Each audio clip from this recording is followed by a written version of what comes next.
Nate, wake up. Well, hey there. When did you get out of jail? What kind of dreams have you been having? What are you talking about? Why are you in my bed? Do you not remember last night? Of course I remember last night. It was a complete disaster. Well, not the very end of the night, right? The end of the night was the worst part.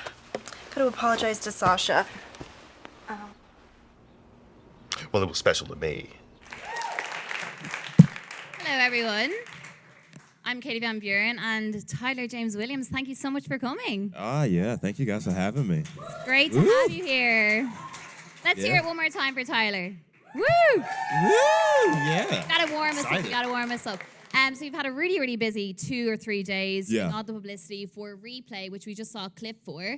How does it feel to have it finally? Yeah, gorgeous post. Yeah, I'm like, God. Very forgiving. Is that still really image. me? It's really, really. That's what I look like? Great jawline, great So sorry. jawline. So it's finally out there for the public to see on the Go90 app. How long were you working on it, and how does it feel to have it out there for the public? It's great. You know, what's crazy about it is we only shot this 2 or 3 months ago.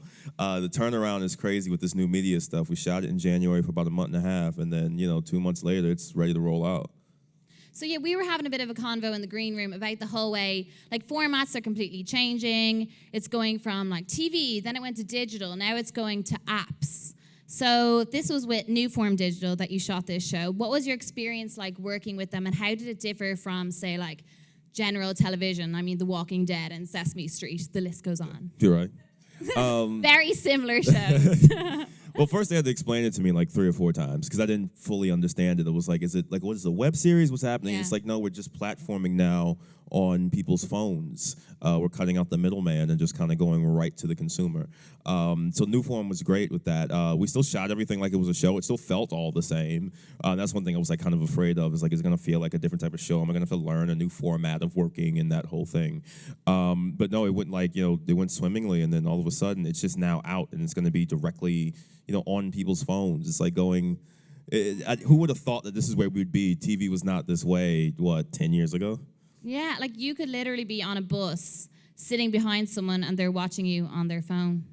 Tap them on that shoulder and be like, hey, I'm right here. I didn't think about it that way. That makes me feel a little maybe weird. do you not take buses? No, the bus thing is fine. Just someone staring at me on their phone. I don't know, it's still a concept I have to get used to.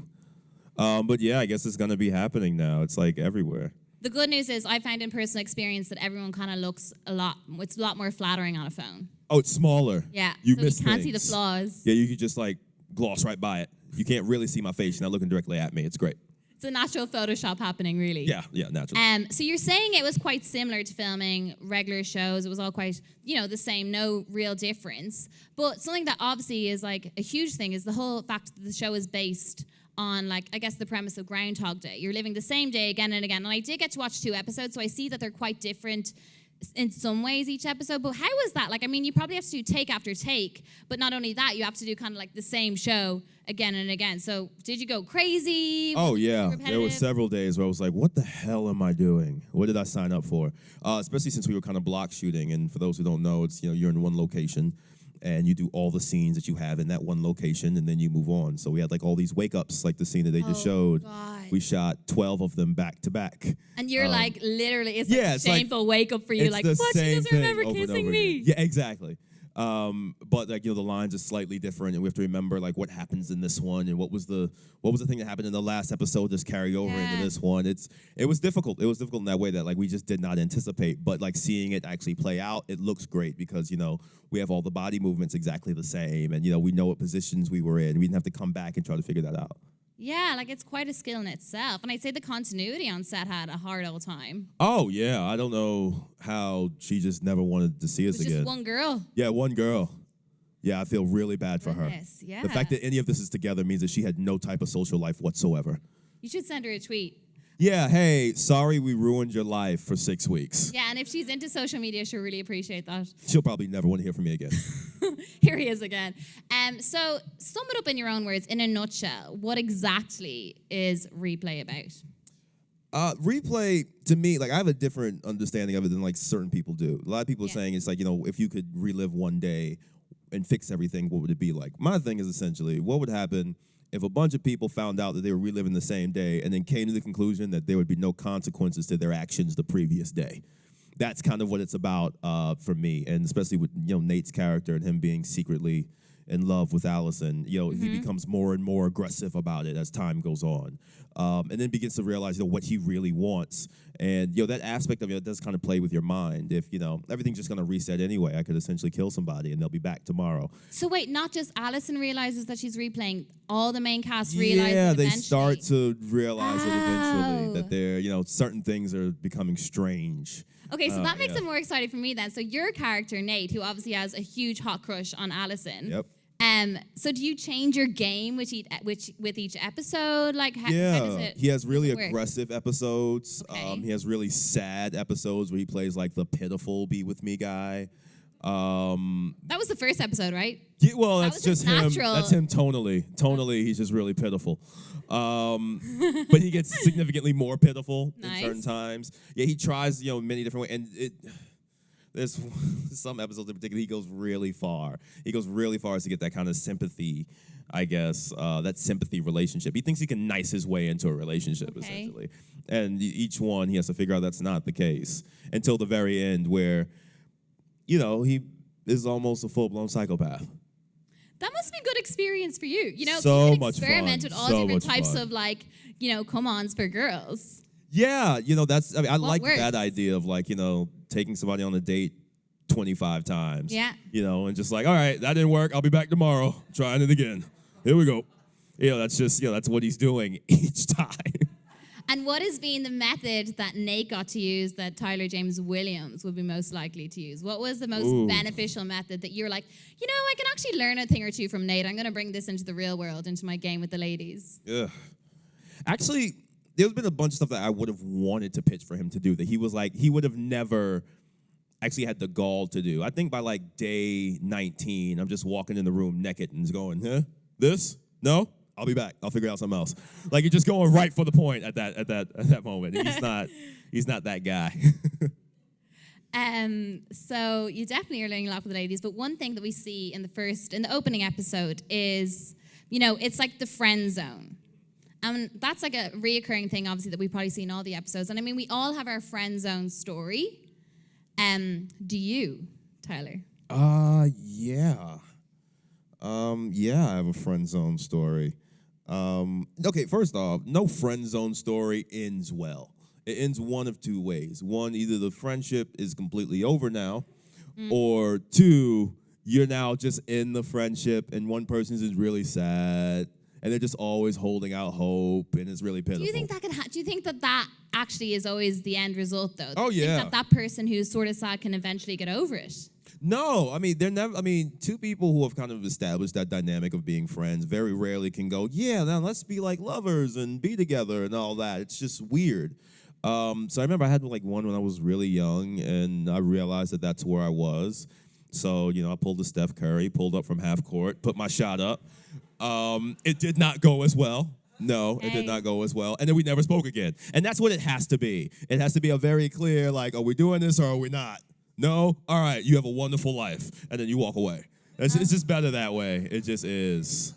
And then you just get over it and never hear from her Yeah, again. you get over it. It's not that big of a deal. You never speak again. Maybe you run into each other. Actually, it makes it better because if you do run into each other later after having not spoken for 5 years, now you guys can start over. You see, that's the thing. That can happen. That can happen, but you're That's not like gonna replay to a whole different level. that's it. Yeah, it's a completely different type of reset. But you're not gonna nice your way in. You're not gonna cry on my shoulder and somehow we're gonna transition this into being together. But with It you doesn't could be work. like, hey, look at me now. Yeah, that's what it has to be. Look at me now. Yeah. Don't you wish you would have done this back then? Who's having the last laugh, eh? Completely You saw different me on person now. Sesame Street. Deal with this. Confidence is high too. Yeah. One thing that I think I can gauge from the 2 episodes that I saw, that Allison seems to learn almost like a key life lesson with each episode that goes by. She seems to be kind of someone who's a bit selfish, a bit, caught up in her own self all the time, a bit greedy when it comes to her father. So in terms of life lessons, you being involved in this industry from a very young age of you were 4 years old, were you? Yep, 4 years old. What has been the hardest thing you've had to learn? Oh, wow.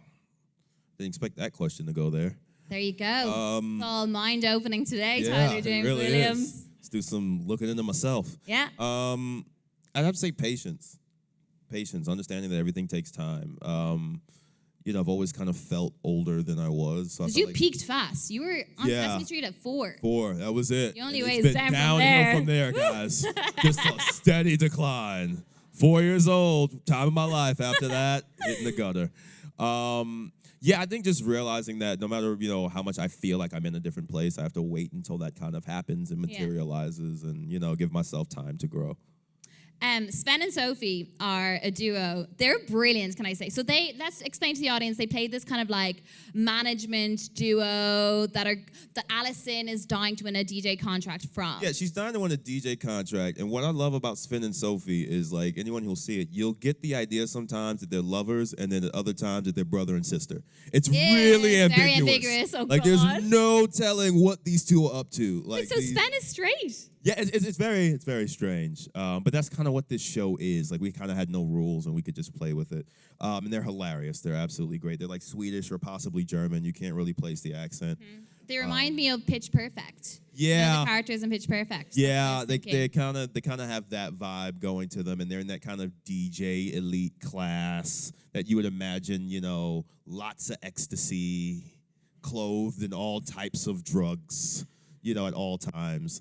And yeah, Allison is, aggressively trying to get a contract for them in Vegas, thinking that that's, what is gonna like skyrocket her into fame, but they kind of see her as this like kind of pretty tour Just model. eye candy, yeah. Yeah, you're a tour model who can just hit play and bounce around. And, Bouncy bounce. and that's really play it. again, bouncy It's bounce. so It's really these good. are all gonna mean it's like something my to you favorite tomorrow. quote. I swear it.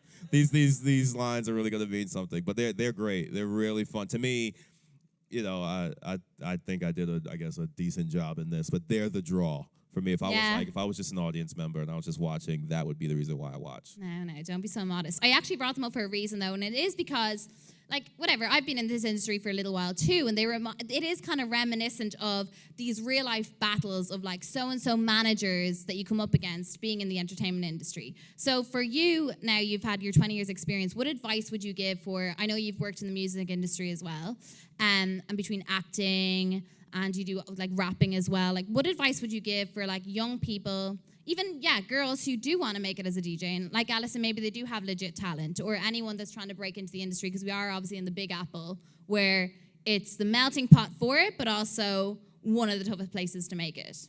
I always tell people, want somebody who wants it more than you do.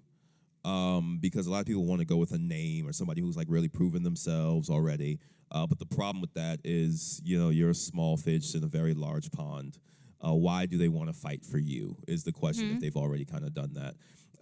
So find somebody with good, kind of managerial skills and has a hustle and also needs to prove themselves, and the two of you prove yourselves together. That's really, what it's about. And all the great teams that you've seen come up through music, you can go all the way back to like Big and Puff. There were two people who needed each other. He needed an artist and Big needed a manager. And that's, that's what kind of shot them to where they are. But like be very wary of like those who already have established themselves, because they have several other ways to get what they want other than you. Ooh, wise words. True to that. Just with yourself though in music, I'm curious. Is that like an area that you're still? I saw you were on Sway, weren't you? Oh yeah. And you've been on Sway before, and you did some killer rap freestyle verse. Yeah. But can I ask, is that like the most daunting thing for any musician, any show, like the most daunting show to go on when you're like there freestyling for the Spitfire? And I hate to sound like a cocky New York rapper boy. You've been modest so far, so you're allowed. Say what you want. It's daunting if you're not really about it. That's when it's daunting. When you see those who are getting up there who can't really do it and they know that they can't. Yeah. That's when it's daunting. I'm sorry. I'm a New York rap elitist. Should we ask him to name some names? That's kind of my thing. If you can't do it, don't go to Sway. He's going to ask you to go off the head. I don't know what you want from me. Yeah.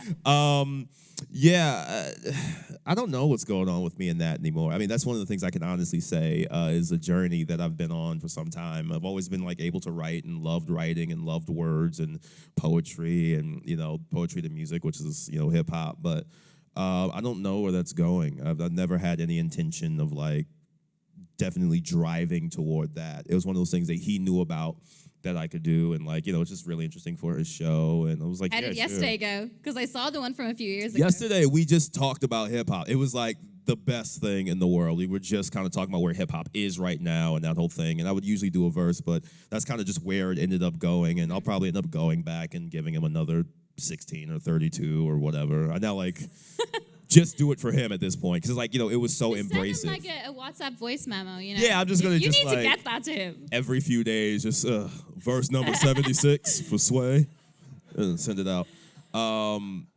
But yeah, what I love about Sway is that he's, another level of hip hop, and he really wants to embrace everybody, and he wants to give everybody a good shot to do, what they say that they can do. And it's not one of those things where like, he's trying to set you up to fail or something like that. He wants everyone to do well.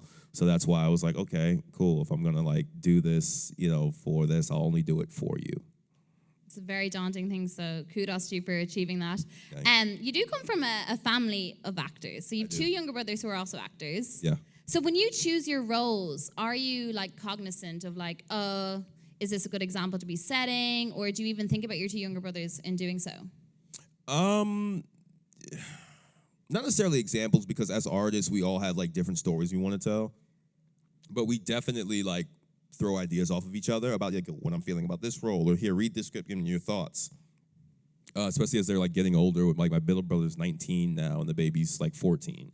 So we're definitely throwing that back and forth. I think we all just want to do good work, and I think at the end of the day, that's it. Like why are we doing this project? So I think if there is any example that we're trying to set, it's that, especially for me, do the project because it's a good project. Don't do it for money. Don't do it for fame. Do it because it's a story that you want to tell. And that's, I guess, always been my goal as an actor. Have they seen Replay? No, they haven't seen Replay yet. They're going to see it, I guess, tomorrow with everybody else. Whoa, just like everyone else. Just the family don't even get a sneak preview. else. I No. feel very special. No. I mean, they should see, like, the finished product, and, then we critique each other and say things we could have done better and that whole thing. I do have one question. So I'm sure you've been asked many times, like, if you could redo a day in your life because it didn't go well, what would you do? Because I actually have seen you've been asked that question, but I want to know, like, is there any day in your life that, that you have those days and they're so good that you're taking like mental photographs and you're like convinced if it happens when you die that your life flashes before your eyes, this is definitely going to be one of them. So is there any day you can think of that was one of those days that you would be happy living again and again 25 times, just like Alison has to do? Wow. You know my therapist? I am your therapist. Yeah, there it is. Yeah, Yeah. he's in. I feel like I didn't go in this week, ear. and they're like, ask him this. We need to address that. It'll really open his mind. Wow. What would I relive? Okay. I'm sure everyone's had this. You know that moment when you realize for the first time, like, not that you were like infatuated, not that you like had butterfly, but you realized that you were like in love. Oh yeah. That day. Probably that day. That like just like remembering what that space is like. Because so many times we can get jaded and stuff. Like you fall in love, you fall out of love, that whole thing. But like that day when you realized, oh, wait, what is this? This is online. Can I cuss? No? Yes? Oh, okay. Oh, fuck. I'm really in love. You know what I mean? Like that day. Yeah. That would be bliss, holding on to that sweetest Yeah, just moment holding on to that 25 times. I feel like that's what everyone in theory dreams of. Yeah, that's really it. That's what everybody's looking for, is they're all trying to, like, you're chasing that high. You're trying to relive that day. Well, I think we're going to open it now to the audience for any very thought-provoking questions. Hey, Tyler, man. Right here. Hey, How's it going? hey, How's it going, man? Tyler. Yeah, so the premise of the show looks really awesome. I can't wait to get into it. Two things. The Walking Dead, any list, top 10 deaths, you're number one. How is it? There you go. That's a good compliment. How was that day like? What was the process like? And my second question is that the same hat you're wearing right there in the picture in the background? Did you do that on purpose? No, I'm up Is closer. that a part of the continuity of the show? Yeah, that's my question. It's all one big through line. We're geniuses, everybody. I'm currently living Nate. No, not the same hat, but did not realize that till just now. Kind of a thing for me. The death scene, man, that was a crazy day. Crazy day. We shot that scene all day long, which typically does not happen that way. But ultimately, that's what we love to do, man. The stakes were high. It was literally life and death. You know, as an actor, those are the days that you cherish. Those are the days that you love when, like, you leave work and you feel exhausted emotionally, and then you just kind of have to sit there and decompress. That was a day that I'll always remember for that reason. It was beautiful. Hey, man, thanks for being here. Yeah, Big fan of your work. Thanks, man. To go off that question, how has your life changed since being on The Walking Dead? I know you've done a lot of stuff before that, but the fans of that show seem to cling on to particular characters, and you had one of the most likable characters on the show since its inception. What's your experience dealing with fans now, I guess, going forward? It's been great, you know. The fan base has been really amazing. They've been super supportive, especially like moving on to the next project. They follow, which is great. You know, a lot of times, you know, fan bases can get stuck into one show, and they've kind of followed my work as it continued. So I'm like incredibly grateful for that. And yeah, you know, we still do like these cons and whatnot, and we see them all across the country. And now like it's going internationally in the world, and it's, you know, the energy is wonderful. You know, you can't ask for anything better than that, and somebody who like truly appreciates work that, you know, you put everything into. It's a beautiful thing. Yeah. Hi, Tyler. Hey, how's it going? Out of all the roles that you played in your career so far, which one has resonated with you the most? That's an interesting question, because like it's not the question of favorites, because you know they all like mean something special to me. They're like my kids. Hopefully y'all aren't picking favorites with your kids. I'd have to say I did an independent movie called Dear White People not too long ago. Thank you.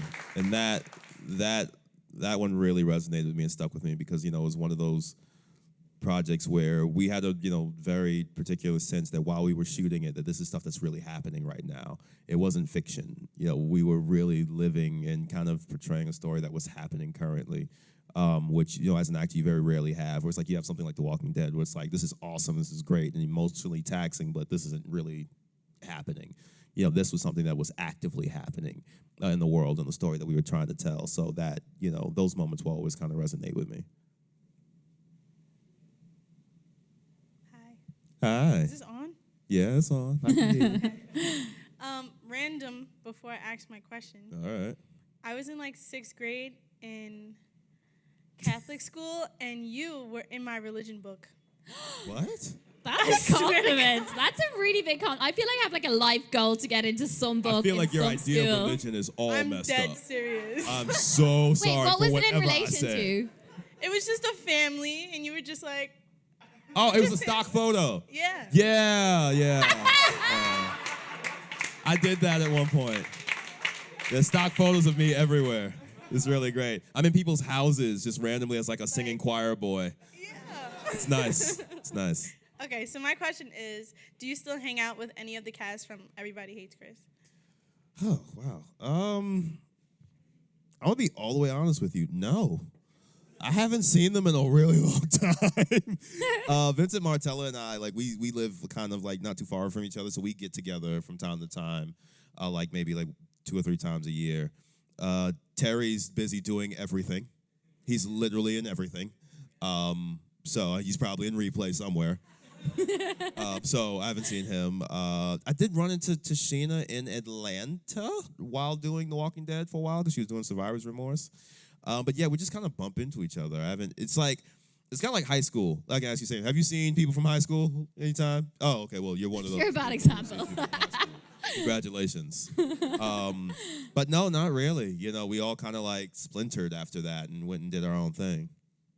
You just joined Snapchat though, didn't you? So maybe I you can did. add them on Snapchat and just re-engage did with just them. join The the friendship will be Snapchat. opened again. How are you finding it? World. I have no idea what I'm doing. It's It really takes fun. a while. My first one went out and I realized I only sent it to 3 people. Okay, I thought you were gonna say your first one went out and you didn't know you'd actually sent it out, which would have been Oh, a lot no. worse. I know I did. I was just like, oh, 3 people saw this? Oh, come on. No one cares. But I just sent it to 3 people particularly. Yeah, I'm trying to keep up with the social media thing. It's You're a just bit late so with many Snapchat. of them. Why does it keep changing? Why do we keep adding? Do we need more? Listen, they're keeping you in work. Yeah. Go 90 listen, app Go that is 90 having is great. replay on it. I'm going to get that one today.